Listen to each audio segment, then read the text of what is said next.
Hello, my name is Peter Cinnamon and you're very welcome to a podcast which is all about the Irish League, where Linfield reclaimed their position atop of the perch this weekend, thanks in part to Coleraine ending their winless run by ending Ballymena's winning run. But are we taking our eyes off the true dark horses this season as the Swifts further solidify their top six credentials with another home victory? We're going to talk through all the comings and goings from this weekend as we take a deeper look at how the Championship is shaping up this season and ponder if Larne can sneak bragging rights on the island of Ireland as they prepare to face off against Shamrock Rovers in the Conference League. Saddle up as it's time for another weekly edition of Kicking Match.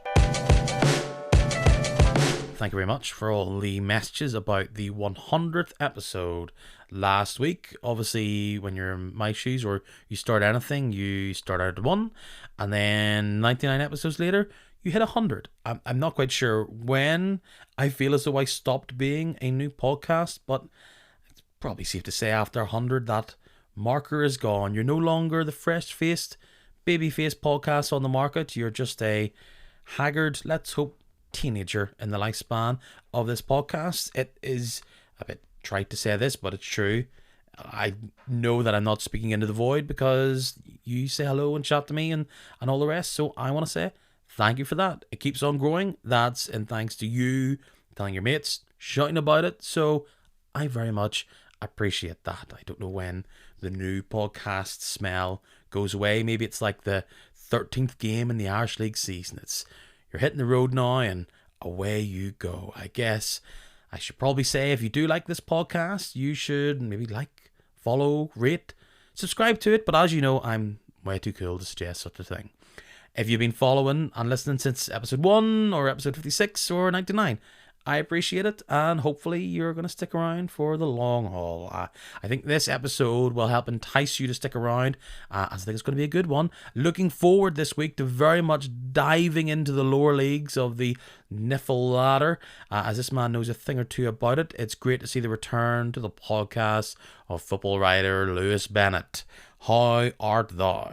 Thanks, Peter. All right? I'm doing all right. I was sitting here a couple of days ago. Well, I wasn't sitting here. I was out in the sunshine of Salou, had a beer in my hand and roller coasters whizzing by my face, and I returned to Northern Ireland and I am blown asunder. You've been able to survive the storm okay? Yeah, it didn't really hit the East Coast too much around my neck of the woods, so... The East Coast makes it sound like some sort of destination over on the East Coast. Well, following all the games, as I did from afar, it was a funny little weekend. A couple of draws, tight affairs overall. And I posted this on Saturday, truly the big winners from this weekend were Linfield. They got it all started with a win away to Loughgall. They're sitting top of the league, and everything that happened on Saturday was exactly what they were after. Maybe there's an added element of pressure starting up first, being on the Friday night when all your rivals are kind of looking at you to see how you're getting on. But to be fair to Linfield, that could have been a banana skin up at Loughgall, but they managed to weather the storm, to coin, an appropriate phrase, and get the job done. And ultimately, that's what you need to do. They're expected to be in the title hunt, and performances, they become second fiddle to results, and they got the result. Started off hot. Brilliant piece of individual play in the end there from Charlie Allen that kind of sealed the result on the 3 points. They cope with the pressure, and then they could just kind of sit and see how everyone else did. And I imagine David Healy would have been a very happy man on Saturday afternoon.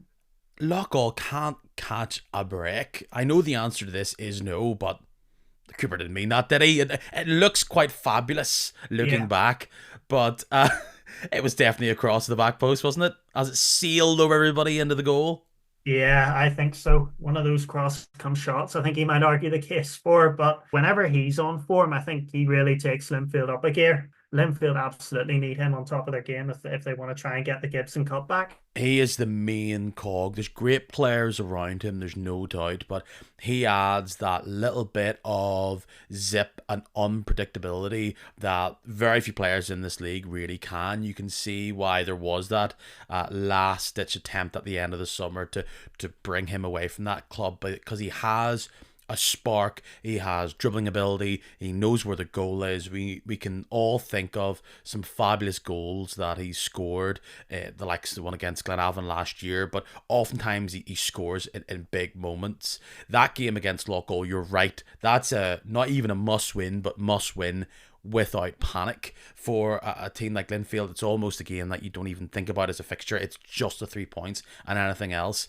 just gives you those scary feelings. But to get off like they did after that good start, and then to double their lead early, if it was 25-30 minutes into that game and it's still 0-0, Linfield fans are starting to get slightly nervy. But to get those 2 goals early, you could see that put it away, but it never truly put the game away, because Loughgall are able to sneak that penalty and they throw everything at Linfield. That's what these dark nights away from home, tight pitch, throw in all those variables. That's where a team like Loughgall can suddenly sneak a draw. Of course, it wasn't to be, and it's because Charlie Allen gets that late goal. He's been somewhat of the forgotten man in the mix of this Linfield team. He comes back this summer after being this highly touted youth player, goes to England, comes back. His attempt is to try and be that Shane Lavery type player, to be the main man where he can return to full-time football. I know he's in full-time football right now, but return to the leagues in England or Scotland and move his way up. Players like him don't get that opportunity to go to a team like Leeds without having some bit of talent that other players don't have. And we haven't seen him from him consistently yet. But when we all think of Charlie Allen moving forward this season, we'll all think this goal. We'll think this is the ability this player has. That's his account proper for me, and I think a lot of outsiders opened for Linfield. This is what he can do, and this is him staking his claim to be another key player in this side, like Joel Cooper is and has been for years. Yeah, he certainly has a gift about him, Charlie Allen, and that's always been apparent, obviously, from coming through the Linfield setup and earning that big move to Leeds. He's definitely came back and benefited from that exposure. Obviously, the goal is stand out. That one is brilliant. He jinked past 3 or 4 Loughgall players and just had the composure at the end of it to finish the move off. It certainly does remind you a bit of Joel Cooper. Joel Cooper has that very same ability, and obviously he earned a move across the water as well. If they can consistently get on the front foot against opposition defenders and cause problems, and Matthew Fitzpatrick, I think we want to see him get a bit more among the goal count.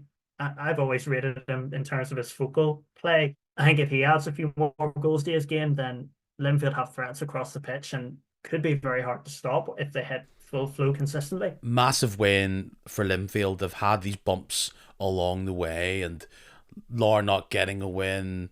You could even maybe say Ballymena not getting a win makes them feel pretty good about themselves. If we're using these games in hand for Larne as gimme 3-pointers, Linfield still have 2 points on them. And of course, Larne still have to try and get these points back. Linfield fans, of course, will say, hold your horses. We haven't been that great. The goal difference looks excellent, but they will remember how Larne have been able to claw back from being, 9, almost 10 points behind before. So they, no matter how much, there's no tortoise in the hare feelings here. It will be run ahead and keep the gas going. But for a team and a fan base who has felt up, well, rarely up, but definitely down this season, that will give a little more juice going into the next few games. To talk about Loughgall, you've watched a lot, well, you do watch a lot of Championship football, and Loughgall look to have finally cracked the formula from going up from the Championship. One of the best, well, people forget, they're one of the best Championship sides ever, from goals, points, that they came into this division last year seen as the minnows, but this was a team who had been going through the gears and they hit the ground running last year. This season, we'll all say second season syndrome. We all saw how Newry dropped off in their second season, and the County Armagh men are starting to look like also-rans. We didn't expect them to get 3 points at home to Linfield, but with 5 points, they're 5 away from what is becoming a resurgent Carrick Rangers. They're 9 points off 10th place, 10 points off ninth, 8th and 7th, because they're all on 15. We are of course starting to worry about Loughgall. But what is it about them? Do you think it's just the fact that everybody's just clearly so much better? Is it that they maybe not refresh enough, add more players? Do you feel concerned seeing the performances of Loughgall compared to what you've seen previously in the Championship and those teams coming up? The case was made at the start of this season that why they were considered relegation favourites ahead of this season was that they maybe didn't add as many players or make as many, eye-catching signings as some of the teams around them. Although to be fair, I didn't quite agree with that because I'm a big admirer of what Dean Smith has done at Loughgall. As am I. People forget, I think, last season that there wasn't much player turnover last season either. To be fair, they've had a tough run of games. I think any team in what we maybe would have called the bottom six, I don't know if that applies this season, but maybe what we would have called before, I think any team would have found it tough. But performances have been improving, which I think is a positive sign. They were unlucky at Portadown last week. They've been battling in games, and we saw that again on Friday night. They gave a good account of themselves, and their point of view, they'll just be looking for that turning point. Let's move to Larne. 9 games into this season, 15 points. It's another result at home where they're not winning. They're having to come from behind after what is a pretty horrible mistake to make from a goalkeeping side of view. But look, these things happen. They are able to pull it back. Benji McGee comes off the bench to score late on, and they push and they push and they push. And give credit to Tuffy in the Crusaders' goal. That is a big save when Andy Ryan finally breaks through. Missing Lee Bonus was going to have an impact this season. They did not have a player of his quality that would be able to step up in the same way. I think with McGee, O'Neill looks to have found some form, and I do like what Lusty's bringing on the ball. He seems to have more composure and link-up play than we would have previously seen as this great executor near the top of the pitch with Dungannon. He looks to be growing out, bulking up his other aspects of his game. These are games they won last year. There's no doubt about that, but this is a very different season this term round. They don't get a win out of 2 games. It's very surprising compared to what we've seen the last year. Perhaps the standard that we are viewing Larne at is too high because of how amazing they were last year and how great they were the season before. But similar to Loughgall, they need to get more points. I know the fixtures are coming thick and fast at them, but they just don't look as succinct as they were last term. Might it be the changeover of players? Perhaps. But what I'm seeing more than ever is that teams are making Larne try and break them down. They're deeper, they're hustling them a bit more, and they know that Larne like to play direct, and they're trying to cut off as many of those avenues as possible.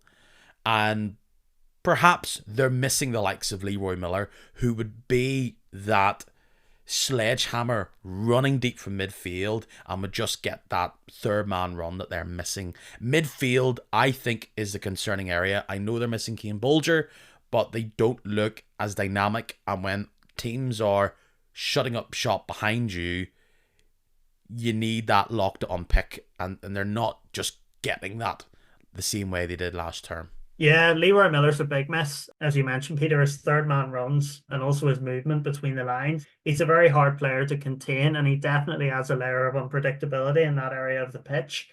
They have the quality still up top to cover that. Andy Ryan has been talismanic in terms of the goals that he scored, and Paul O'Neill's obviously. A lot of Larne fans feel that he should be starting games more often because of the impact he's making off the bench and such like. Maybe the schedule's playing a part as a talking point whenever they, is as much a talking point as soon as they qualified. How are they going to adapt to playing, effectively 3 days a week, sometimes 2 games in 2 days? That's a logistical challenge for Tiernan Lynch in terms of his managing his squad depth. Ultimately, Larne are going to be expected to be in the title fight regardless, and there's no sympathy. They have to continue to challenge the likes of Linfield, who they're smelling blood from that point of view, from them being in Europe. Like for Crusaders, it's immaculate poise from Offord. Like to not panic when that ball comes. He still has a lot to do. the goalkeeper Ferguson's rushing back. There's players coming towards him. There's players running towards the goal to try and stop that. But to pick that out from that far away from goal, he had a lot to do there. But he finishes with aplomb. And he has come off the boil ever so slightly to his fast start. But him and Franklin, I think it's a delicate little ball to pick out Offord in the way that he does. And know those two have been the main men for Crusaders when they're cooking, when they're getting results. Those two have been at the heart of it. But a player that was so instrumental from a decent start last term, and as he left, they just weren't able to keep up the same standard. Him now coming in looks to have really helped Crusaders patch up that back line. One of the best defenders in the league over the past decade or so, Jimmy Callagher, comes in, adds that extra bit of stability. And when Larne tried to throw everything at them and tried to mix up their attacking play, Callagher and others were able to stand firm. I think in other weeks this would have been, you rule out the mistake, one of those goals go in and Larne get out of there with a 1-0, 2-0 victory. This wasn't the case, so it's not panic stations for Larne. I know I'm somewhat poo-pooing them at times on this podcast, but I think they were never blowing what would have been considered top six teams out of the water. They were just very efficient and were able to keep their concentration. A lapse of it was clear to be seen there on Saturday, but Crusaders look as though they're rising to the occasion after that nasty little patch where they lost to Dungannon, Glenavon and Portadown. They've come back and they're trying to find their rhythm, trying to find out what Crusaders are in 2024, and there's still a few things to work out, a few efficiencies to gain, but this looks like a different prospect compared to what we saw in early September. Yeah, there was always going to be questions about Crusaders at the start of the season, with obviously Declan Cadell stepping in and Stephen Baxter stepping away. It's a changing of the guard, and obviously Declan Cadell knows what Stephen Baxter's about, and he'd been involved with the club and the academy and rising to the top job. It maybe would have happened sooner rather than later, but it's obviously in his first job to replace someone of Stephen Baxter's caliber. It's a difficult job, and I think this season there was expected to be maybe a few hitches, and you mentioned it, Peter. There was that difficult run. It's a good point for them, I think, all things considered, and it was as you say, a really good finish from Kieran Offord, and I do look at that maybe more than Rowan Ferguson slightly misjudging the ball over the top. It's a really, really neat piece of play by Kieran Offord, and managing to get the ball over Ferguson's head and into the net. Really nice bit of play. They've shown flashes of it, and maybe it's changing the guard in other ways. Crusaders had the oldest team in the top flight under Baxter, and a load of old war horses and lieutenants out on the pitch, and phasing in sort of maybe the next generation. So it's a younger squad than it was last season, not quite as experienced. A lot of them maybe coming from outside the Irish League, including the likes of Kieran Offord and Harry Franklin, who have been particular shining lights. And you mentioned there Jimmy Callagher. Certainly having him back after the injury that he had last season. Crusaders had started last season really well and, looked like potential title contenders, before he got injured, and I think it did have a lasting impact on him, and his quality is clear to see. Even the amount of set piece goals that David Healy relied on from him. He's got that experience that's useful for maybe a young manager coming in, and it's a nice mix, I suppose, Crusaders have in terms of having still experienced heads, but sort of younger players coming in, and even the likes of Lewis Barr coming up from the academy, who's featured prominently. And naturally, this season it's going to take time to gel. I don't think there's any expectation for them to be in a title race. Pick up results like that against Larne, against the so-called big six teams, and keep chugging along, I suppose, and just keep gelling as they go along. Keep on chugging along. That's exactly what Crusaders will be doing. Larne, they'll want to kickstart things ahead of Thursday's game, which we'll touch upon a bit later. But two big runs came to an end on one pitch on Saturday. Ballomina's great 8-game winning run in the league ends and it is, of course, to their neighbours and rivals, Coleraine, who end a 3-game losing run themselves. It wasn't pretty, it wasn't thrilling, but it's a Reece Campbell bit of skill that is the difference between the two teams. And Dean Shields will be wiping the sweat away from his brow. That would not have been a great result if it was reversed. Ballymena miss out on the chance to equal their longest winning run ever. That would have been 9 points and would have kept them at the top of the table. Let's start with Coleraine. They needed to get a win somewhere, somehow. Doesn't matter against who, but to do it against a team who was top of the table, that's what they want. They'll hope this is the start of their own winning run. Yeah, no nettles to sting Dean Shields this week. This is this embryonic full-time structure that they're in now. And again, as we said with Crusaders, it's an adaptation in a different way, going into full-time football, and that's a transition Coleraine have to manage in terms of how they go about their business. But yeah, recent results haven't been good enough from that point of view, and Dean Shields will be glad to turn that around. Reece Campbell getting the goal, and to be fair, I think the goal was about as it was emblematic of the game. It wasn't pretty, very scrappy in the box, and he had the finishing touch. But there's two players around him to get the head on it, to direct it into the goal. Underrated bit of skill, I think, and he's been a good signing for them. A player who had been doing great things for Dungannon, injury affected last year. Was he going to come back and moving to? Look, they're a bigger team, going full-time. Was he going to shine? Because sometimes players who shine in a team lower in the division where you're the star man, everything's built around you, when you're one of 11, 6, 7, great players around you, sometimes you have to be a cog rather than the star at the top of the tree. But he is saying, I am the star at the top of the tree for Coleraine. He's pulling the strings, he's scoring goals. And one change that I talked about in the podcast last week, would Dean Shields decide to play both McGonigal and Shevlin in the same side? And he did it on Saturday. They win. Is it the long-term strategy? We don't know yet, but a victory gives them that. And Coleraine are a team that I don't know, if we were to look ahead 3 months from now, if we were to see the same starting 11. It's a team that's chopping and changing and finding its way, and with so many new additions, that's guaranteed to happen.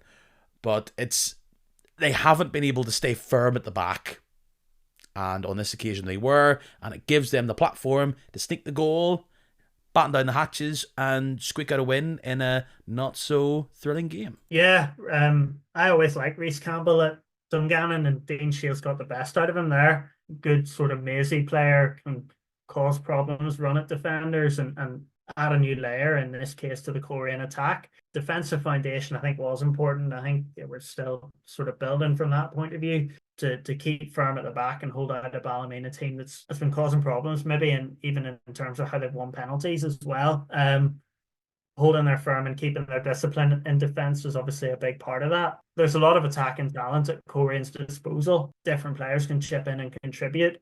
He played a very attractive style of football at Dungannon. It was very open as well. They scored quite a few goals and they conceded quite a few goals. People were wondering, maybe if maybe a team like Coleraine would actually be better suited to his managerial sort of style. Start of the season's maybe they've not set the world alight, but he's a manager that's got a very modern way of playing the game, if you look at it that way, in terms of trying to keep the ball on the ground and get young players involved. Cal McClelland, who's come in at the back, probably been their standout defender this season. It's one of those, it's a project, and Dean Shields is maybe still developing as a manager. It's only a few months ago that he actually came back. I think project is a key term in just about every department at the moment. But yeah, that was a big result for Coleraine. They just needed to get 3 points. They enjoy symmetry. 12 games, 4 wins, 4 draws, 4 losses, 16 scored, 16 conceded. And they have 16 points. Not that that really counts when it comes to goals, but they're back in the top 6. That's nice. Barely. There's, 3 teams behind them, 1 point behind, and then Glenavon 2 points behind. More importantly, they are 8 points off Ballymena. They do have a game in hand.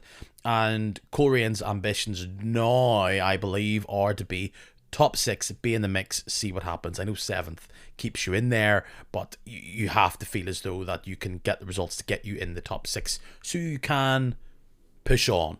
We all know Ballymena were able to push on from a lot lower than 6th near the top of the table. This run comes to an end. I think we'll all remember this great winning run. It could restart again next week, but 8 in a row is very, very impressive. It sits them now at 2nd. I talked a lot about it last week. But for Ballymena, they'll now be looking at different results.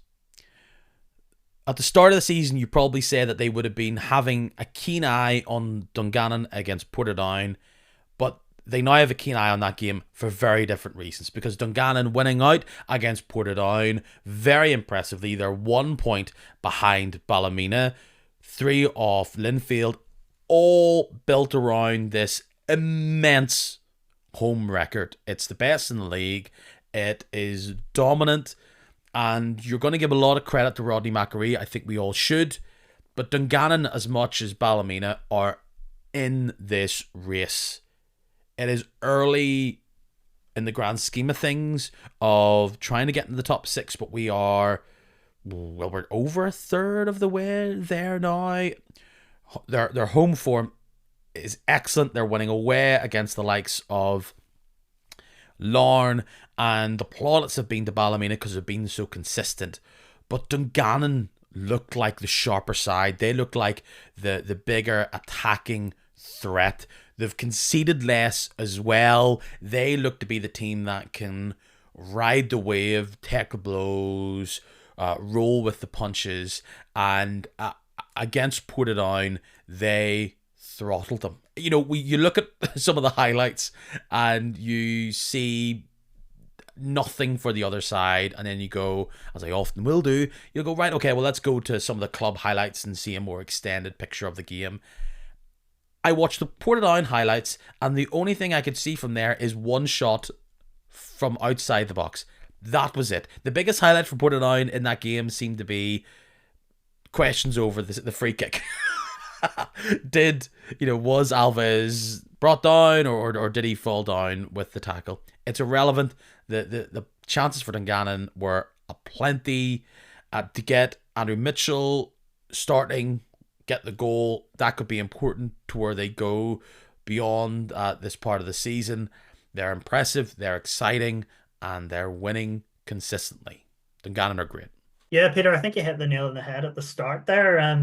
Ballymena's winning runs over. And now it poses a new question for Jim Irvine. How are they going to respond to that? Whereas with Dungannon, I think it was a case in point this weekend. You know, Rodney McAree was frank in admitting that their performance at Glentoran the week before was probably their worst of the season. And then they go and they immediately come back and get a very dominant victory against Portadown. Rodney's signed a 3-year contract extension at Dungannon. He's fully deserving of that. I don't think there's any question about that. He's done a very, very impressive job, and not even been a case of changeover of personnel. You know, the players that he's brought in have made an impact. Keelan Dillon, I think, is arguably one of the best midfielders in the league at the moment. Even the likes of John McGovern, who's come in, you know, remember how highly rated he was at Newry. He was getting Northern Ireland under-21 call-ups whenever they were in the championship, and now he's come to Dungannon. I think he's 5 goals this season and really delivering on his potential there as well. Scored a peach against Larne the other week. It's a really nice team that Rodney McAree's built at Dungannon, and they had a really, really strong end to last season. They won 5 out of 5 in the split. You look at that was, and even before that, I even had it. There was potential that they could sneak into the top 6. Such was the position that they were in. Ultimately wasn't quite to be, but they certainly didn't let up, and they've continued that into this season. They're definitely a club that's on an upward trajectory, and if they keep that squad close-knit and it continues to develop and the new players keep betting in, and they continue their proud tradition, of course, of getting young players into the team as well from their academy, it's a very, very good era coming up. I very much enjoyed watching extended highlights of them. You can see that their team just oscillates so smoothly from one end of the pitch to the other. McGovern is at the heart of everything. He pops in the central areas. He's able to do magic out wide. He does lead Chapman to get that draw into the box to pass it along to Mitchell. And when you have players like that, players like Alves, who seemed like a bit of an unknown quantity last term, and this season just adds so much pulse to their forward momentum. He can find himself out wide. He can drag the ball from one end of the pitch to the other. His ability to get on the ball and run adds a lot to this attacking force. And when you attack with such a ferocity in the way that Dungannon Swifts do, it's hard to take that step out, particularly away from home, which Portadown were, because you just think, well, if we try to step out and push forward, Dungannon are going to send Glennie out one side, Alves out the other, McGovern's battling in there, and Mitchell hasn't been a consistent force for them, but he adds link-up play. He's a battering ram up top. So, and then, as you've said, Dylan's got a lot of plaudits this season for his nimble passing ability and shots from out wide. There's a lot of players in this Swift side that you could take out and would happily improve other traditional top 6 teams. So that gives them credit from a coaching point of view. It's credit from a team building point of view. A win at home, they keep rolling. Portadown, they get a win against Loughgall, as you were talking about there last week. They come to Dungannon, hard place, officially a hard place to go to, but they just look like soft touch. What is happening? Now Curry seems a bit rattled by these performances. He's talking about players being carried. This was a team who looked so good in the early parts of September, and they are drifting through games and look completely bereft of momentum. Yeah, it's very hard to put a finger on it. Now, Curry, I'll be honest, they had some poor results in the championship as well. And for what it's worth, I think he is a manager that's used to riding with the punches. We've used that phrase. He is someone that can go through a bad run and still come out better on the other side. And there is a lot of individual talent in that in that Portadown team. You've got your likes of your Shea McCartans and whatever, who can definitely provide a bit of a spark. I think it is just maybe a bit of a bad stretch up top. The forwards aren't really firing at the moment.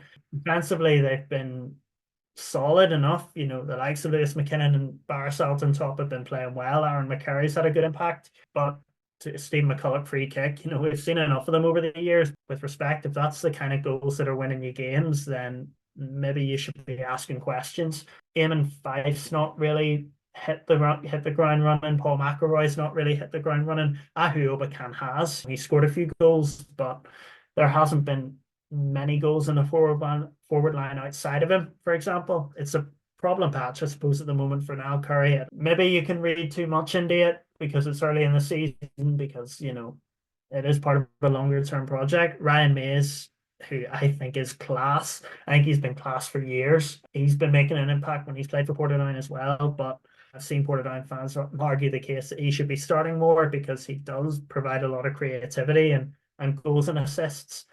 Maybe it's a time at the moment for Niall Curry to reassess things in his side, maybe particularly in the attacking departments, and not necessarily relying on one or two players to produce the goals. Yeah, no shame in losing to Dungannon these days. No. Because as we said, they've been so impressive, particularly at home. But yeah, it's not a run you'd suspect that Portadown will want to go on for too much longer.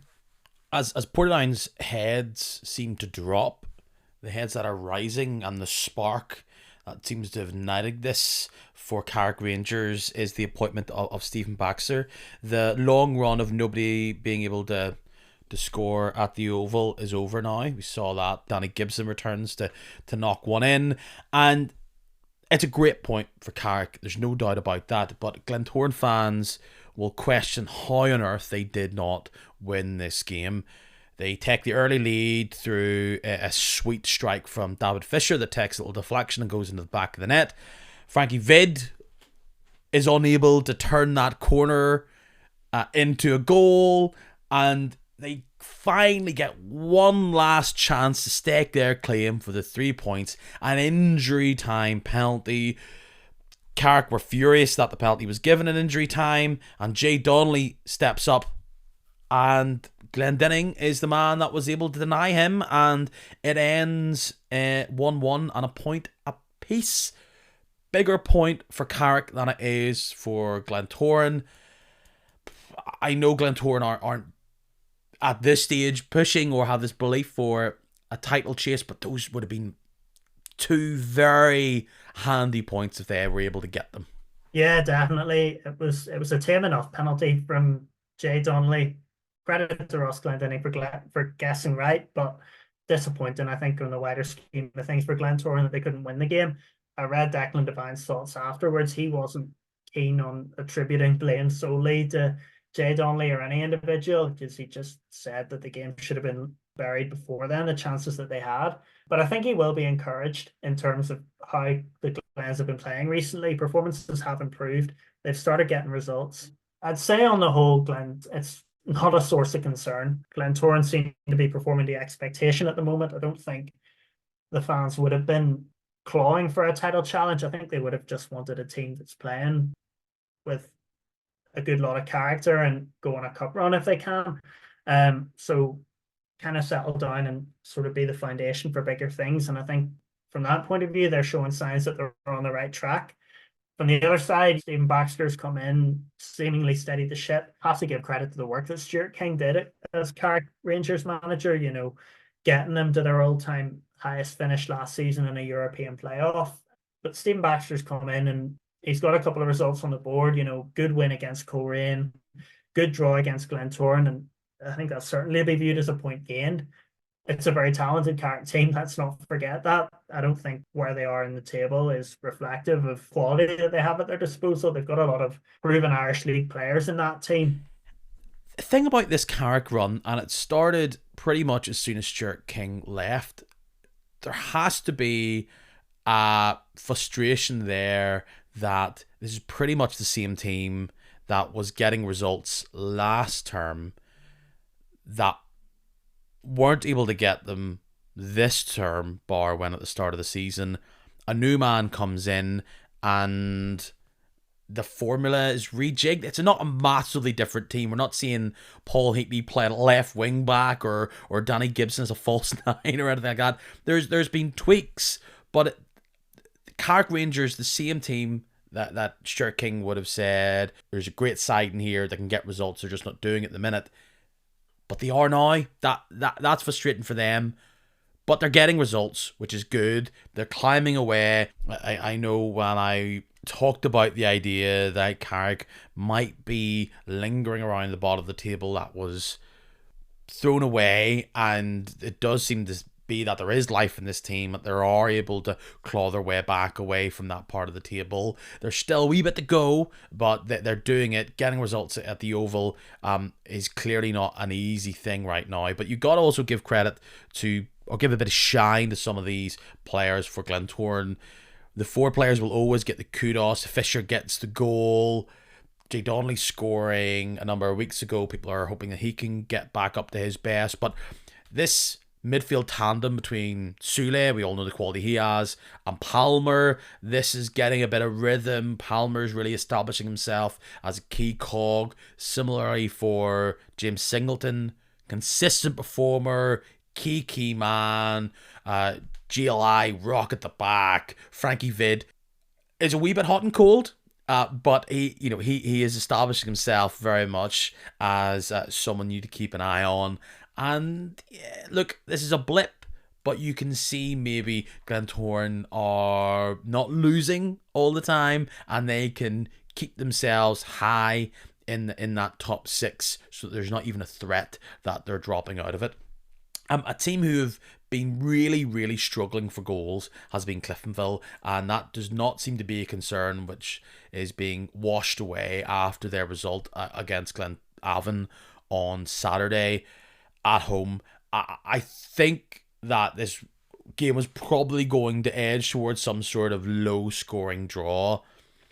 Glenavon, or maybe a little chance from Peter Campbell from far out, didn't show a huge amount of attacking threat, But one thing they have been able to establish over the past number of weeks is a stout defence. They swarm players. As soon as you come towards their goal, they have the energy and the bite to come at you and shut that down. And you could see that Cliftonville were restricted to largely these punts into the box, and give the attacking players credit, they were able to find a bit of space. There was a number of free headers which Cliftonville could and probably should have converted, but the going is not good. This winless run continues, and a lot of people were hyping up the fact that how are Cliftonville going to turn around, losing all these attacking players. What they've brought in aren't doing the business, and until they are able to find goals from anywhere, somewhere, results like this are going to continue. Yeah, likes of Ronan Hale and Ben Wilson, that sort of quality doesn't grow on trees, and I suppose it was inevitable that interest was going to come into them whenever the form that they'd hit. Both are going out and scoring goals in Scotland. I think we have to be honest. It's just not as good a Cliftonville team as it was last year. Particularly in the attacking departments. I think the fans acknowledge that it's not a team that's going to be possibly challenging as high up the league as it was last year. They still have their eyes on trying to keep on the coattails, but it's it is, let's be honest, it's a bit of a drop off going from a player of Ronan Hale's caliber to, with all respect, the likes of Rory Donnelly and Joe Gormley. For all they can do, they can still score goals and be on the end of chances, and they have been this season. But Ronan Hale's a special player and a special talent who fully deserved that move to Ross County on the back of how he performed for Cliftonville, and that was always going to be a tough void for Jim Magilton to fill. Even in midfield, it's a bit. Rory Hill's coming back from an injury, Oran Casey's obviously sidelined after the injury he had in the Irish Cup final. Also, the system that they're playing, the five at the back, isn't necessarily the right system for them. Isn't necessarily allowing them to express themselves as much, or is it maybe a needs must in terms of, if you don't have that quality up top, then you try and keep a solid defence, and fair play to them, they kept a clean sheet. They haven't shipped a whole load of goals, but is that coming at the expense of supply lines up top and contributing in attacking areas and scoring goals? So on the whole, I think it's not a problem that has an easy solution. Because yes, they're keeping solid. David Odomosi's been very strong between the sticks once again. Defensively, the additions that have come in there have tended to have done well. Luke Conlon, injured at the moment, but started well. Johnny Addis is still, that lieutenant at the back for them. But then you need to score goals as well. You need to try and find a balance, and that's what Cliftonville are struggling at the moment. And their recent form is not been good enough, I think, for any Cliftonville team. They need to find a way to put the ball in the back of the net.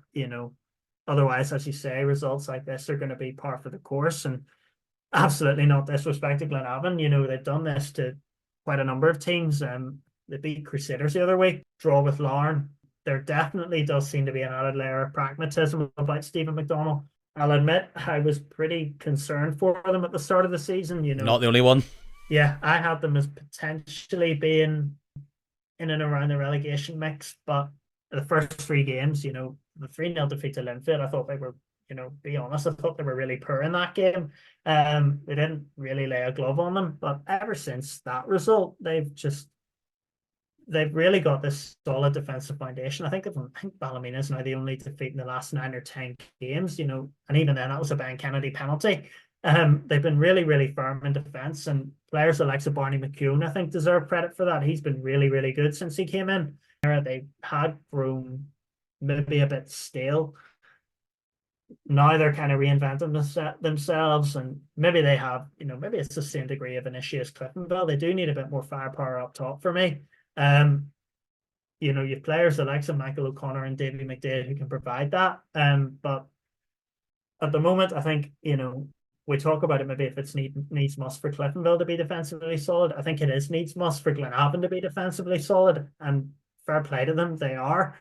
They're approaching games against teams that are maybe traditionally expected to be top of the table and the teams around them. They're approaching games in the same way and it's working for them. So I think full credit to Stephen McDonnell. I think that's, as we said earlier, that's a point gained.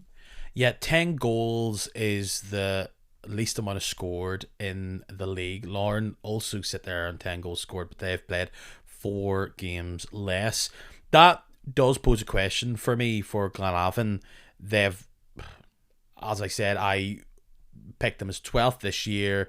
Results are looking good compared to where I thought they would be. Slipped down to 10th. You know, they're not totally far out from a lot of teams. I mean, if everything stayed the same and they were to win on a Friday, they could pop up to almost 6th or 5th. So, you know, it's pretty good. At the back is what their strength is. I wonder, are they playing to their ceiling? As in, is their ceiling quite low because of the lack of width and attacking flair? Or are they playing to the heights that they possibly could with this system? Pragmatic, it's a great way to describe it, but how can they push on from this? It's probably attacking flair, but they're playing to a standard which leans into their strengths, and look, I think if they keep away from the bottom two, then it will be seen as success. But this has to be part one of an eventual growth for this side, because Glenavon fans expect more than what they're seeing. They're happy with these results compared to what they could be, but at some point it needs to evolve. Yeah, as you say, Peter, the next layer of that's to add a bit more in the attacking side of the game and try and score a few more goals than they are. Yeah, I would make the case at the moment Steve McDonnell is getting probably about as good as he can get out of the squad that he has right now. And yes, definitely playing to their strengths, setting them up to be defensively organised, and he's bringing young players in. You know, Christopher Atherton's, he's been linked with big moves, you know, a big move to a club across the water. I don't think it's an urgent priority unless the defence starts to become leaky, because then maybe that sort of attacking side of the game will become more of a necessity. But for the time being, I think they're okay. I think if they maintain a system that's not going to ship too many goals and then maybe assess their options in January, possibly bring another forward in. They've got one of their own, incidentally, Aaron Prendergast, who's doing really well on loan at Dundela. A lot of Glenavon fans were pretty surprised that he was loaned out, and to be honest, so was I, because I liked what I saw of him. He was scoring goals for them. You know, he was chipping in last season whenever, you know, there wasn't that strength in the attacking line. If you look at it that way, he was still the one that was getting in and scoring goals. So he's definitely an option I would look at, you know, for the future. But for now, I think if Glenavon can maintain their system, you know, basically until January, and then if Stephen McDonnell has his sights on more attacking targets, then, you know, maybe he'll go in for them. But I think they're in a good place at the moment. If they keep that foundation, as you say, that's the building block that they have to build off. You need to be defensively solid to eke out results for, you know, club in the position that they're in and relative to the expectations. So I think he'll be happy enough. Let's chat championship, as we always do when you're on, Mr. Bennett. It is a league that you know inside and out. As I look at the table here, my little heart flutters. 12 games played by every team. Oh, the symmetry is excellent. There feels like there's a certain bit of similarity between the championship and the top division this year, in that a couple of wins shoot you up the table, a couple of losses drop you down. No one is having a truly consistent run that they're completely running away with this league. And we all remember last year, because it rose to the fore as this thrilling league, particularly near the end, as Institute, Dundela, Portadown all fought at the top of the table. There is signs that we could be in for a very similar fight to get into the top flight once again this year. you'll be happy that currently Bangor is the team that's sitting atop of the tree. Oh, definitely. Definitely a greater weight of expectation, I think, from the outside in terms of Bangor's expectation for this season. Last season, didn't really know what to expect. To be honest, as a supporter, we finished 10th, I would have taken it, but ended up missing out literally by a couple of minutes on a promotion playoff. So certainly, if that's our first season in the championship that you can build off, then you grab it with both hands. And to be fair, I was looking back through how we respectively this stage last season, how we're doing this season, and we're 5 points better off. So I have no complaints. Championship, Bangor were favourites going in. Do you feel that's fair to say? uh, yeah, I can understand why people would have looked at it like that because statement, finishing third last season and statement signings, if you sign a player like Matthew Ferguson who scored all the goals that he did last season and the season before, I think that immediately sort of elevates you to favorite status in the eyes of you know people looking from the outside in. But yeah, there's been quality added all over the team. There's been quite a lot of new faces brought in, and new signings have came in and done really well.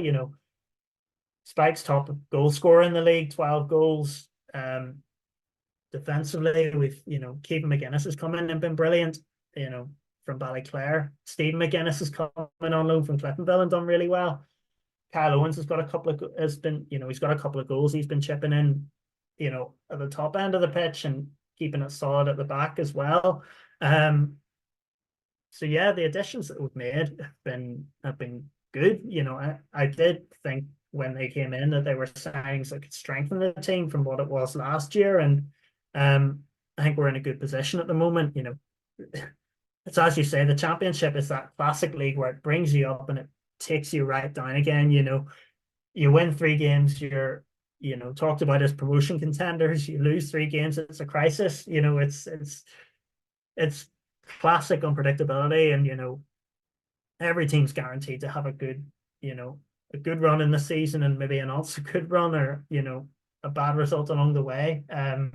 Bangers, that was the week before last, losing 4-0 at Ballina. I was speaking to Lee Feeney afterwards, and he said that probably the worst performance of his tenure as manager, but came in the midst of having 8 games and winning the other 7. So that's your classic tale. It's just you never know what's around the corner, and standards in the championship have definitely increased. Attendances are increasing. People are going out because it's a good day out. It's a good day out, and there's good football. And the quality on display, there's definitely, I don't think there's much to separate it between the Premiership and the Championship at all. I think a top end Championship team can mix it with, like a bottom end Premiership team fairly comfortably. And certainly I think that adds to the excitement of it. Well, I think there's a fair shout for that, as we have seen Newry drop down. I believed the Newry of last term in the top flight would not have been able to get up amongst the scrum of teams at the top of the division last year. They haven't improved massively. I know there's been a turnover in manager by Gray, has moved on.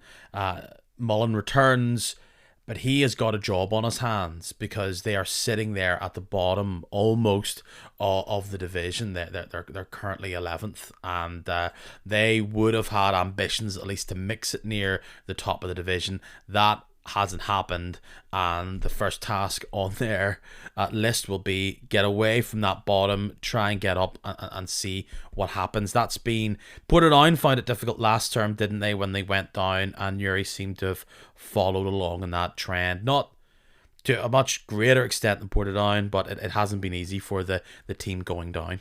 Yeah, difficult start to the season for Newry, but Darren Mullen did such a brilliant job in his first time around. How many managers can say that they brought a team up from effectively the 5th division of Northern Ireland football up to the Premiership twice, and then he left them the first time around on the back of keeping them in the top flight. Um, it's a really good appointment for Newry, I think, and they got a good win at the weekend over Newington. And it's important that they won that game because, had they been sat at the bottom of the league, it would have been, maybe alarm bells starting to ring, but I think Darren Mullen's a really good appointment for Newry, and I think he is somebody that really knows the club. You know, players that have been there, that have worked with him, they know his methods, and they know the weight of expectation that comes with him. He's a manager that's won the championship before, and um, Newry fans, I suspect, will be expecting a response. With him being in charge because of how well they did before under him, and they've good players as well. As I say, a few players that have worked under him before. The likes of Donald Scullion, who was a player that always caught my eye in the Premiership. Um, the likes of Adam Sally, who was, let's not forget, he was top scorer in the league a couple of seasons ago when he was on loan at Ards. So there's definitely the players there that can do a job. The likes of, Fran McCaffrey, who's, a real leader in that side, other players, Ryan McGivern as well. There's experienced heads in that team that know what Darren Mullen's about, and I fully expect them to mount a surge up the table.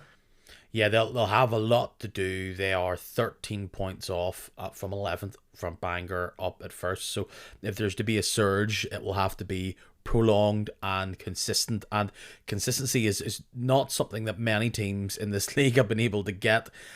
Let's return to the top of the league. And what's interesting to me is that when I sit here and look at the top scorers in the division, it's Matthew Ferguson, Bangor, 12. It's Michael McClellan for Dundela, 9. It's Tiernan O'Connor, who I rate 8 goals and for the Welders, and David Parkhouse with 7 goals for the Welders.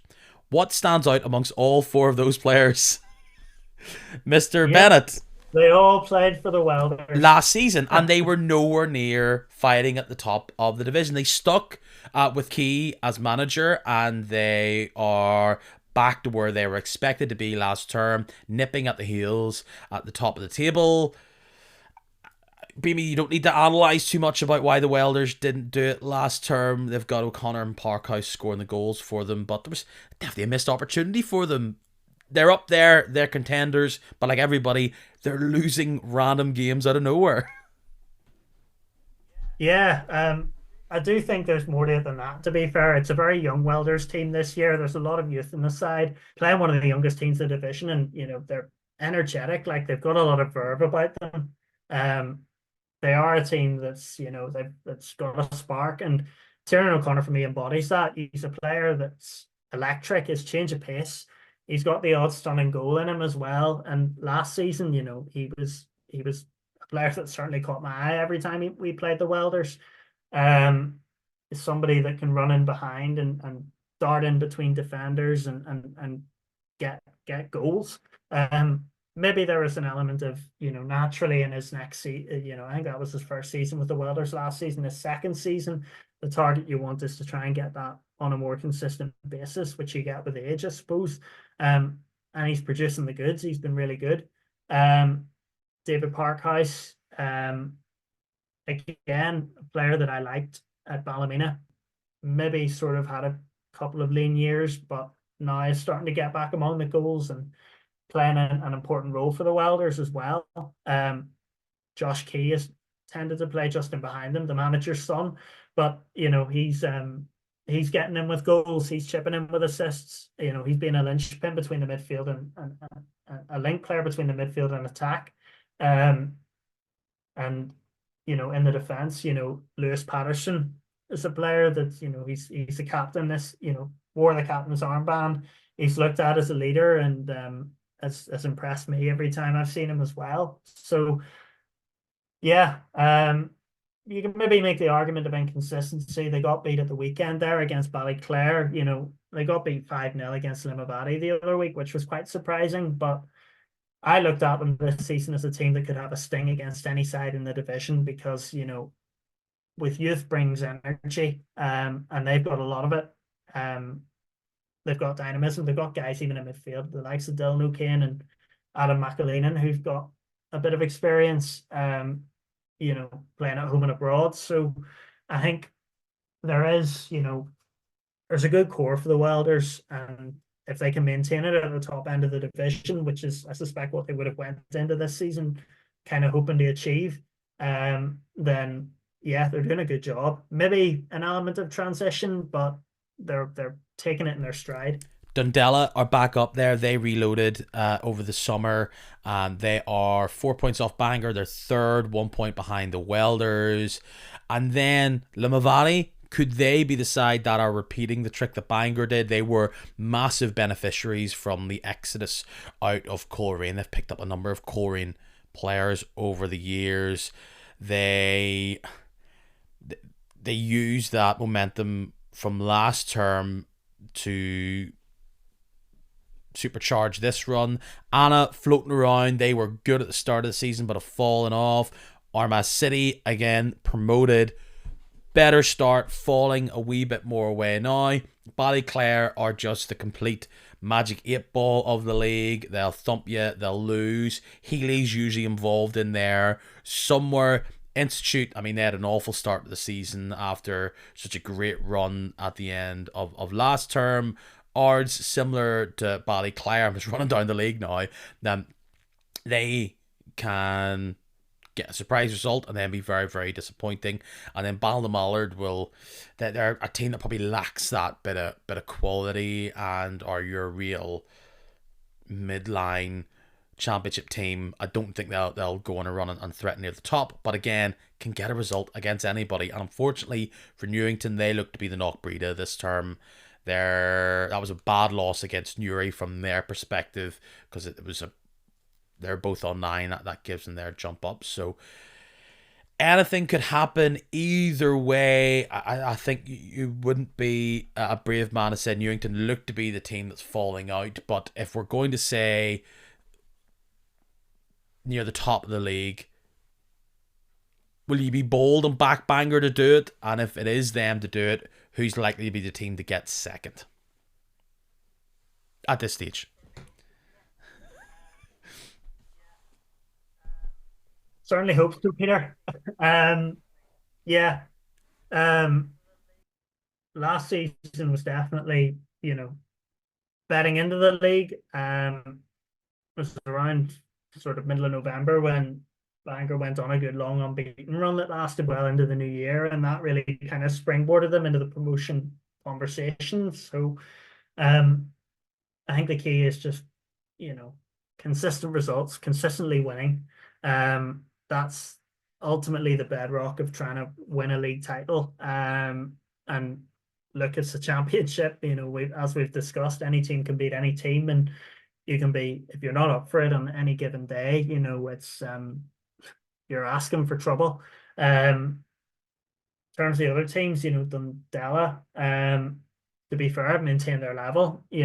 People might have looked at, Jordan Jenkins, his loan ending and him going back to Glentoran. Would there be a drop off there? And there hasn't. Michael McClellan's a classic championship goal scorer. He's done it for a number of clubs in the division, the likes of the Welders and Ards. He scored prolifically at both of those. So he's come into Dundela and had a good vein of form. I mentioned Aaron Prendergast earlier, a player that I really rate. He's got something special up his sleeve as well. Scored a few stunning goals this year and has really earmarked his potential. Anna,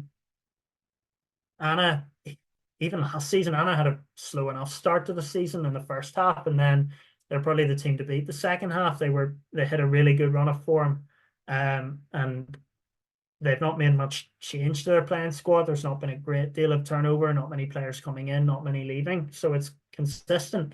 And I would back them as one team that will go on a run later in the season, because partly because of last season, because they did have that slow start and then ended up being, I think they only lost one game, and that was an added time winner. It's the only game that they lost in the entirety of 2024 in the second half of last season. So they've definitely got the quality to make an impact as well. And Limavady, who, to be honest, I thought they were a team that could really rattle the top 6 this year because, I watched them a few times in the PIL last year, and I kind of had the gist that what they were kind of missing at the start of the year was a wee bit more experience. And the players that they went and they brought in, they got Joe McCready in from Dungannon, which was a big statement. They got Michael McCrudden in from Coleraine and eventually went on and signed him permanently. They got Graham Crownin, who was at Coleraine. This season, Stephen Lowry, who's been, anytime I've seen him, he's been fine wine. He's been brilliant for them. Marty Gallagher as well, who was at, played games for Coleraine as well. And there are those connections. And I really rate Paul Owens as a manager. In the PIL, they were a very good footballing team. And to be fair, they've got different sort of, cards in their chest. Sort of, they can deploy different approaches. They're good in the counter attack as well. So again, I think they're a team that will unsettle a few teams and unsettle their rivals. Armagh City as well. Easy to forget. Season before last, like they were maybe fighting for their Irish League status. They were in a relegation battle for a good while of the season before last, and then last season, I don't really think many people expected them to come up, but they did well. They fought their way up the league and they won the playoff against Derby, and they've made a good start to the season. So I think that speaks as well. The teams from the PIL that have come into the championship have made pretty seamless adaptations in recent years. So again, adds to the layer of unpredictability. So we're barely a third of the way through. Hard to call. Definitely more storylines to be written. Definitely another, teams that will go on runs later in the season. Not every team hits their stride in the opening third. Could be a complete different picture that we're talking about whenever December, January rolls around. So yeah, coming back to your original point, Peter, I just hope Bangor get the job done. I think a lot of people are expecting that, and I think a Bangor up in the top flight, a lot of people would feel that as quite a fresh move, but we saw last year this is not an easy division to get out of. We will very, very briefly just look at the PIL. Only 4 games played, but it's 4 games out of 26, remember, in this 14-team league, so it's a decent enough chunk. Dollingstown, the somewhat surprise package, 4 wins out of 4. They thumped Newry 5-1 in the League Cup as well, so that's a team who are on fire. There you see Moyle Park, Kenny Shields at Moyle Park sitting just below them with 9 points, 3 wins out of 4. Oxford Sunnyside have established themselves in the PIL after being promoted last term. And then you've got others around: Coke, Warrenpoint, Distillery, Dergview, Queen, Knockbreda, and unsurprisingly, Portstewart and Banbridge Town are at the bottom. Again, tight there. Ballymacash have not started well at all. Only 1 win out of their 4. So Knockbreda, again, similarly kind of mid to lower table. Queens have not started in the same way that they ended last term. So a long, long way to go. But again, that PIL shows you that if you can get it right, it's a division that a bit of consistency can really help your fortunes. Yeah, the PIL is a difficult league. It's similar to the championship in a sense. A lot of it comes down to consistency.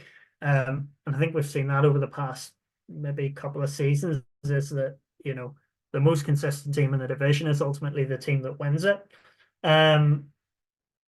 Again, it's a tale of any team can beat any team. Obviously, Dollingstown have started hot. I'd seen they'd made a number of eye-catching signings. That was always a good trip on the agenda. Moyola Park as well. They're back at Mill Meadow this season after there was redevelopment done on the pitch.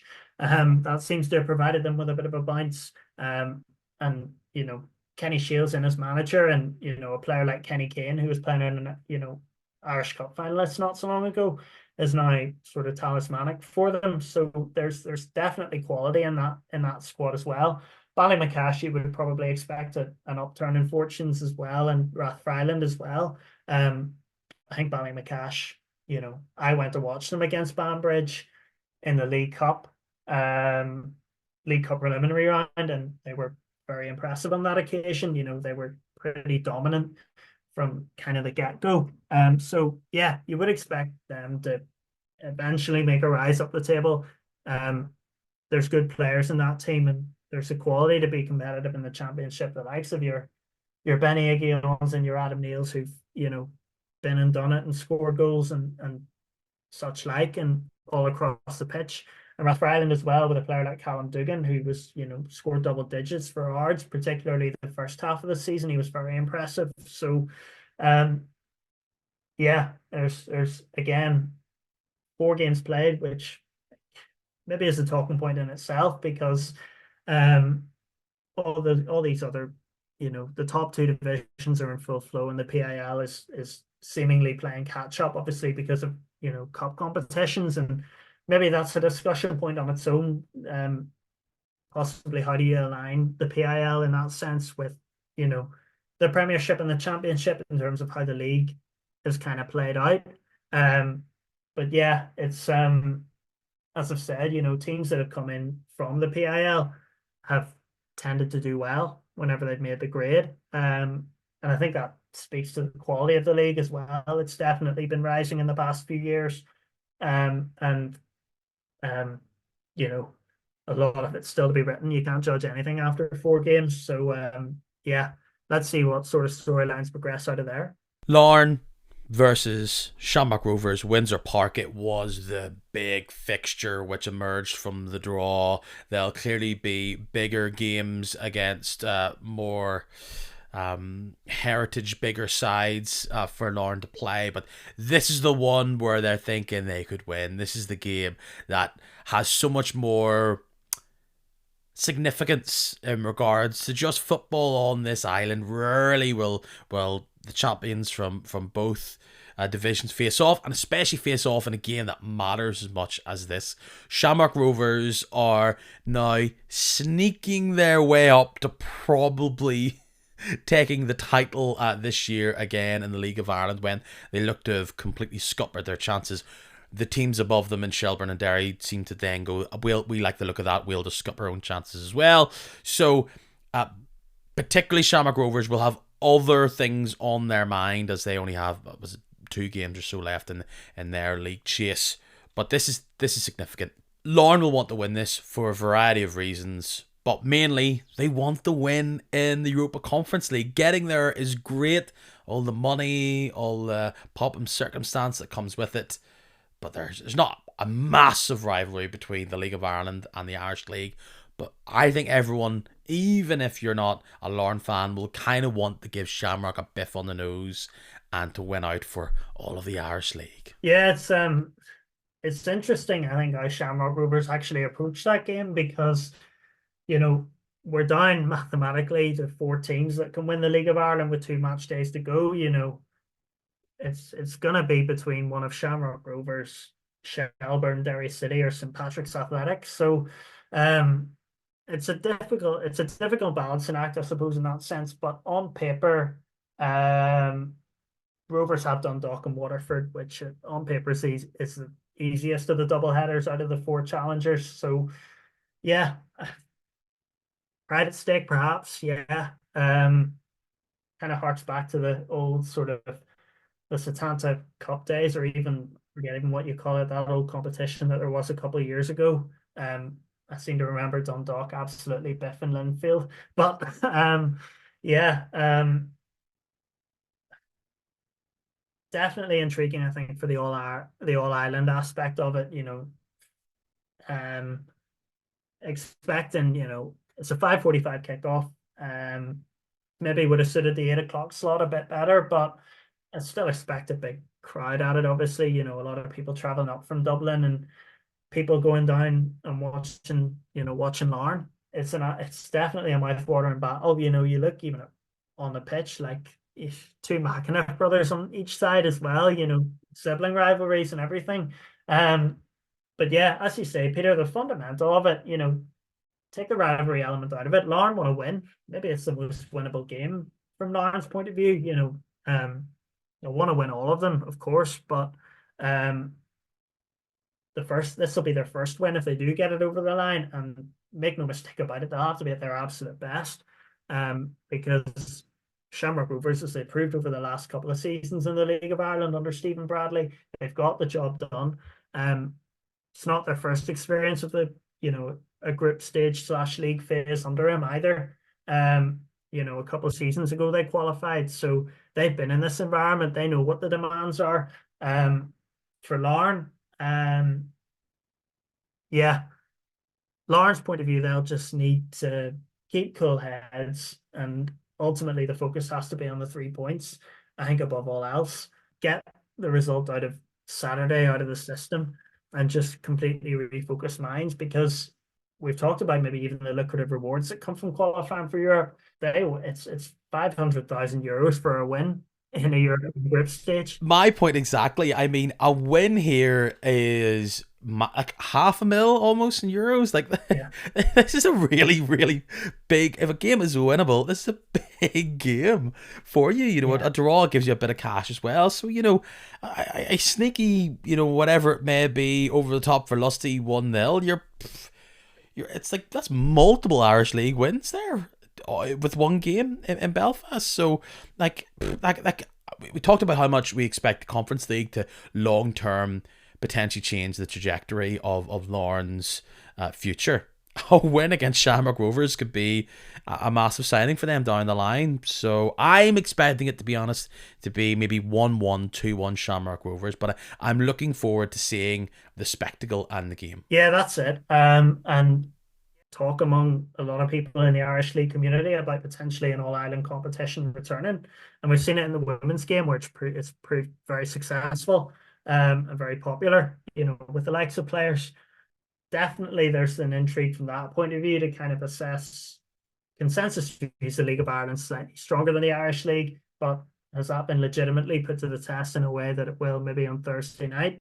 Probably not. So, I think Larne will want to go in, maybe subconsciously go in with that motivation of wanting to show the League of Ireland who's boss, sort of thing. Show the Irish League can firmly hold its own against clubs south of the border, and the likes of the Dublin clubs who've got, possibly slightly bigger budgets, and who've been through, European qualification rounds and earned money from that. So, um, yeah, I think Larne will want to go out there I think Larne will go out with a spring in their step, and hopefully from their point of view, it'll materialize into a result. We look ahead though to the games beyond that Thursday night meeting. Um, there's a Tuesday night match between Cliftonville and Coleraine, but look, I know the stats. A majority of you guys that will already be in your rear view mirror. But so we will look ahead to these games, and I think of all of them, the one that stands out to me as probably the biggest, and again, it will be impacted by this game on Tuesday night. Linfield, Cliftonville, Windsor Park. I just can't see anything bar Linfield win there. When Cliftonville they're a bad match for Linfield, but when you're not scoring goals and you're away at Windsor Park, this is 2-0 for Linfield. I think they will comfortably win this, and if they don't, they're slipping into some old bad habits for me.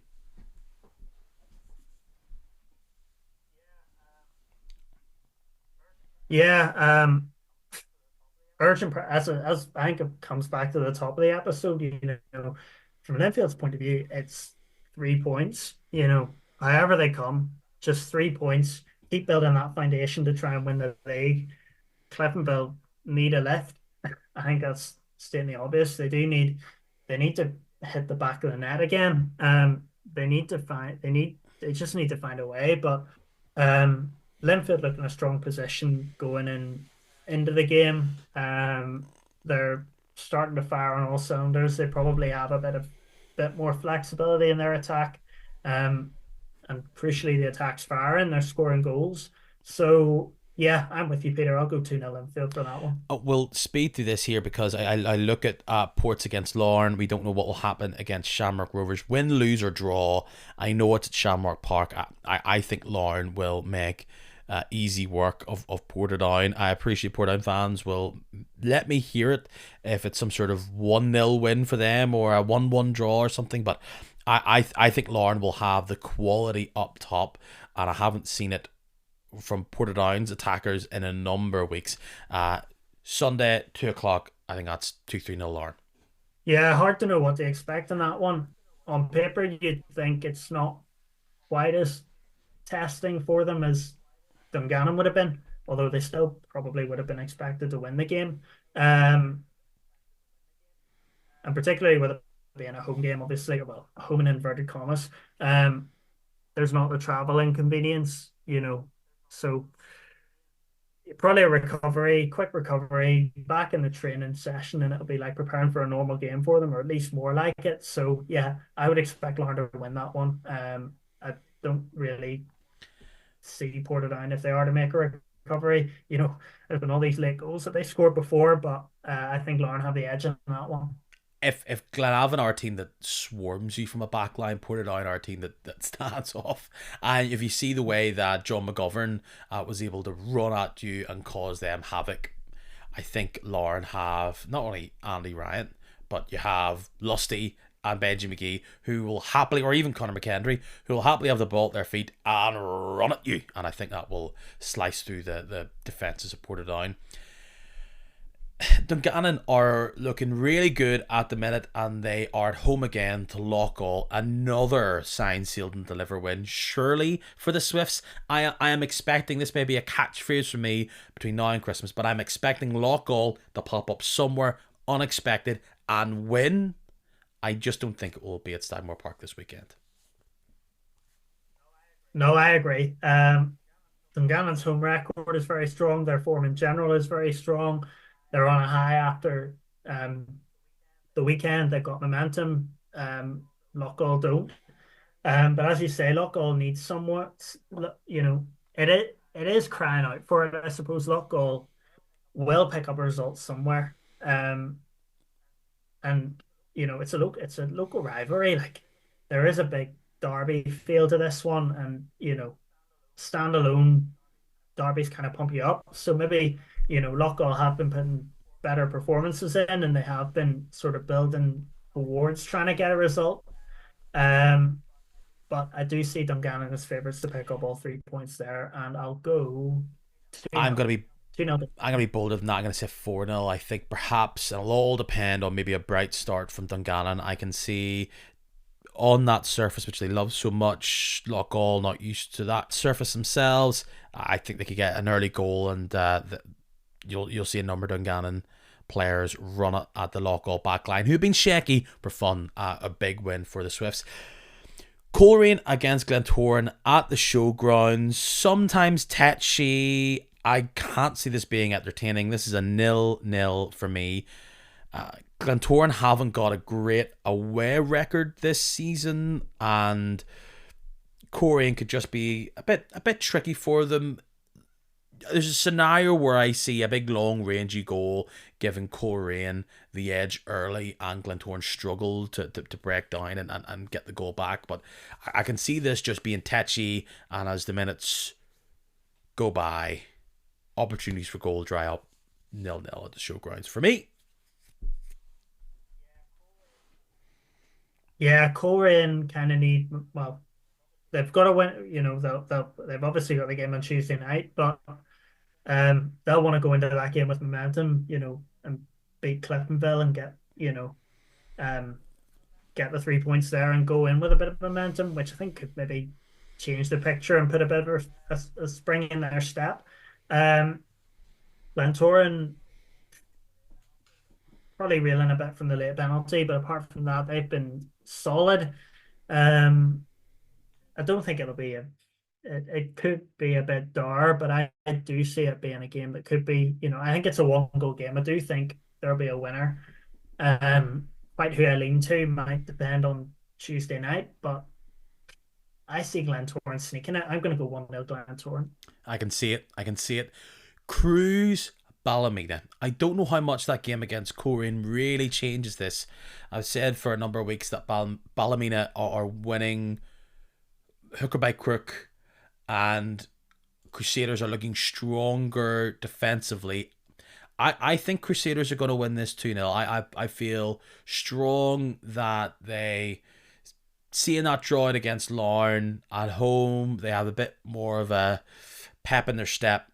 I think they'll get the goals. Again, I can see this being a tetchy draw, but I think the Crews might win out here. Yeah, it's time for Jim Irvin to prove a point. Um, as I said before, this winning run that they've been on, it's come to an end, and they need to now try and prove that it's not a flash in the pan. Um, I don't think it is. I think they've got genuine quality in their squad. They've got players with the ability to pick up results. But the question is whether they can immediately bounce back from kind of having their bubble burst on Saturday. It's a tough game to call. Crusaders have obviously had their ups and downs this season, but that was a good result for them against Larne, and I could see it going either way. To be honest, it's not an easy game to call, but yeah, I'll edge towards Crusaders. I think it could be quite entertaining. I'll go 3-2 Crusaders. Glenavon then finally, our final game to talk about this weekend, go against Carrick Rangers. During that bad run, the only win that Carrick Rangers had was against Glenavon at the very start of the season on their own patch. They now go to Mornview Park. Funny little game this can be when these two meet. I think lacking Barney McKeown, which they were without last week after he was pulled off at half time against Ballymena. Will he be back? Reece Marshall got a red card. That's another hit to their broad back line. I think Carrick will throw a lot of players at them, and between the hustle bustle of Gibson, who looks as though he's recapturing at least his goal scoring form, Heatley causing you trouble, I think Carrick Rangers will get the goals here. I think it'll be 1-0 Carrick. I see. I'd go for a draw. I think just with Glenavon being as defensively organised as they are, they're able to shut teams out.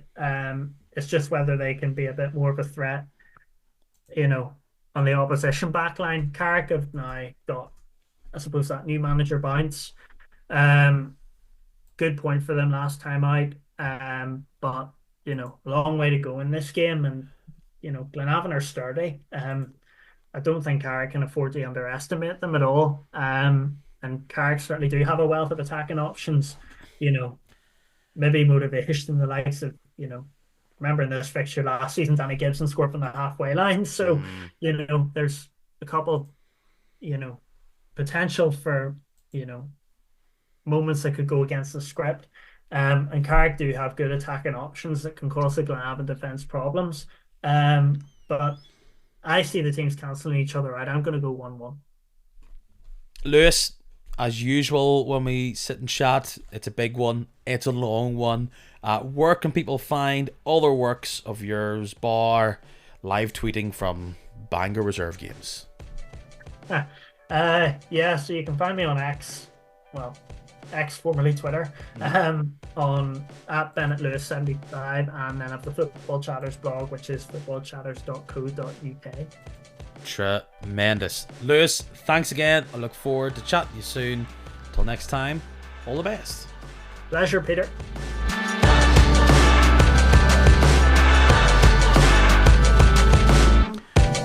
Well, here we are again.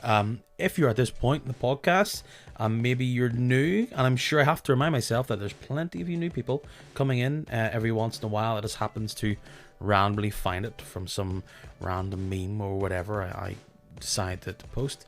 Hope you're good. Hope you're welcome. Glad you stuck about to the end. It means that you should know some things about this podcast. Number one, see the words kick a match, stick them together, stick them into pretty much any social media page that you want. You will find me. And if you do find me, give me a like, give me a follow. Let me know that you're safe out there in the world of social media. You can also take this podcast hands-free. If you've got one of those smart speakers, you may as well use it. Just say, hey, smart speaker, or whatever voice you give it, or whatever name you give it. Hopefully you've changed it to one of those things that has like a weird... Have you noticed something like a little Irish twang if you select it? I've heard that in people's houses and I'm thinking, that's weird. Stick with the generic American one. The good thing is if you do say hello to it and then say, please play Kicking Match, an Irish League podcast, you'll never guess what happens.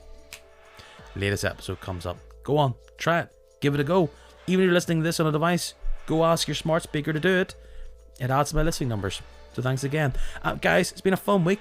Good week. Should be an even funner one along the way. Maybe I'll see you at a game. Maybe not. Fingers crossed the wind doesn't blow our little games away like the house in the Wizard of Oz. I don't think I'm Dorothy here. I'm probably Toto. I don't know who the Tin Man is or the Scarecrow, and I forget what the other one is. You can tell me who that is. Tell me who the 3 people would be in the Irish League. Goodbye.